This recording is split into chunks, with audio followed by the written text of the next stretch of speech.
بسم اللہ الرحمن الرحیم نحمد و نصلی علی رسولہ الکریم اما بعد۔ مسلمانوں کی پستی کا واحد علاج۔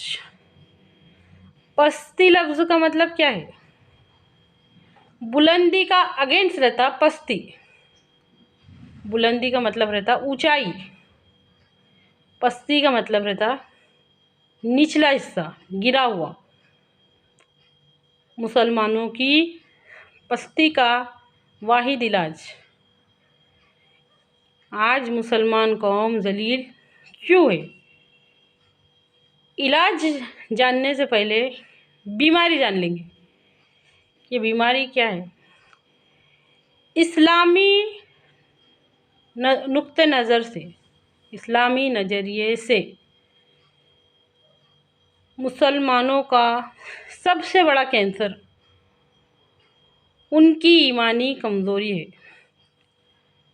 ان کی ایمانی کمزوری ہے۔ ایمان کمزور ہو گئے۔ ایمان کمزور ہونے کی وجہ سے بڑے بڑے کام نہیں کر سکتے، چھوٹے کام نہیں کر سکتے تو بڑے کیسے کریں گے؟ اللہ کے واسطے بات کو سمجھو۔ ہمارے ایمان ویسے نہیں ہے جیسے کہ ہونا چاہیے تھے۔ اللہ کو ایسے مانو جیسے کہ ماننے کا حق ہے، ایسے ڈرو جیسے کہ ڈرنے کا حق ہے۔ ہمارے اندر وہ نہیں ہے۔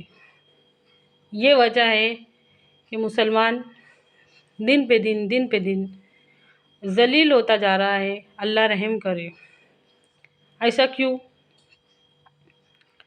کیا تعلق ہے ایمان کا اسلام سے؟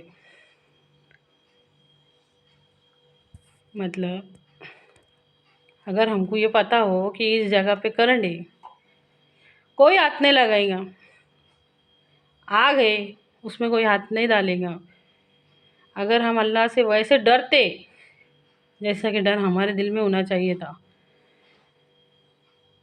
تو گناہ کی یہ حالت نہ ہوتی۔ اعمال ناموں میں ہمارے سب سے زیادہ کیا جمع ہو رہا ہے؟ غور کر کے دیکھو۔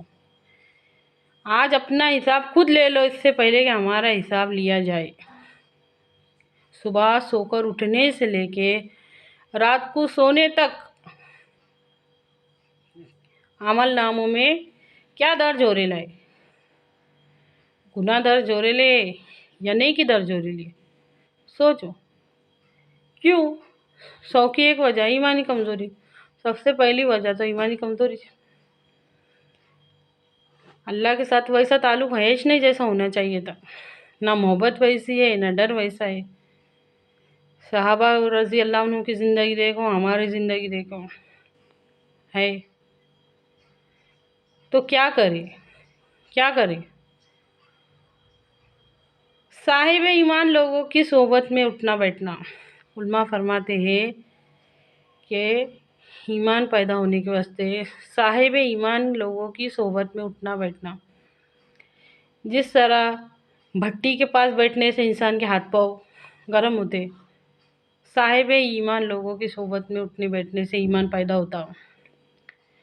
اسلام پہ عمل کرتے جاؤ کرتے جاؤ کرتے جاؤ، اللہ تعالیٰ رحمت کی نظر سے دیکھیں گے، ایمان پیدا ہوگا۔ یہ 2 طریقے۔ اور تیسرا طریقہ یہ ہے کہ قدرت خداوندی میں غور کرو۔ قدرت خداوندی میں غور کرنا معمولی بات نہیں ہے۔ ایک لمحے کا غور و فکر 70 سال کی عبادت سے بہتر ہے۔ کئی جگہ تھا